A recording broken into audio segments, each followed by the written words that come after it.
جربتِ كتير تعملي طاسة السجق اللي في 5 دقايق، اللي ريحة الشارع كلّها بتجيب لغاية آخر الشارع وما ضبطتش معاكِ؟ هاقول لِك النهارده خلطة تحفة جدًا، بجد في 5 دقايق بالضبط وتكوني بتاكلي أحلى طاسة سجق، روعة جدًا.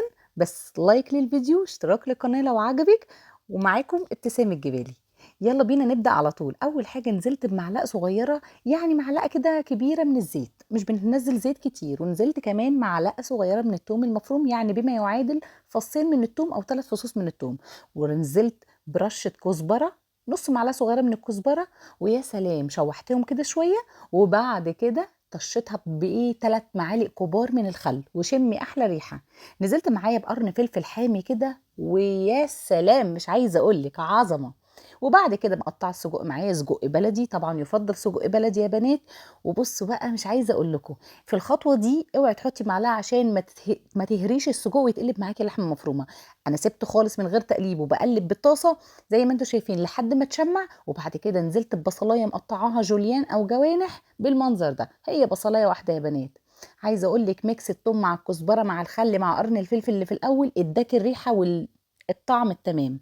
بُصّي بقى، سيبيهم كده إيه يندمجوا كده مع بعض، وبرضه لسه مش عايزة أقلِّب كويس عشان مش عايزاهم في المرحلة دي بقى هندوق ونشوف نضبّط حُدقنا. أنا بصراحة كان عايز ملح، نزلت بمكعب من المرقة اختياري، ونزلت برشة كمون بسيطة، ورشة فلفل أسود بسيطة. بُصّي بقى في المرحلة دي حطيت رشة بسيطة من بهارات اللحمة، عايزة تحطيها حطيها، مش عايزة تحطيها خلاص، على حسب الحياء بتاع طريقة السجق بتاعتِك. آخر حاجة خالص اتطمنت إن السجق بتاعي كده إيه يعني خلاص داخل في السِوَى، ونزلت كده بطماطمتين مقطّعاهم قطع صغيرة، وبمعلقة صغيرة من الصلصة. وسيبيهم كده هنهدّي النار ونغطّي عليهم يتسبّكوا كده في قلب بعض، وكده بقى أحلى طاسة سجق جاهزة معانا. تكوني مقطّعة معاكِ فلفل رومي أخضر أو فلفل حامي، أنا مقطّعة فلفل حامي شطّة نار. وعايزة أقول لِك في الآخر المرحلة دي قلّبت تقليبة وطفيت النار، وزي ما إحنا شايفين كده بالضبط. والله العظيم تحفة، طريقة مش عايزة أقول لِك الريحة بتاعته تجيب آخر الشارع.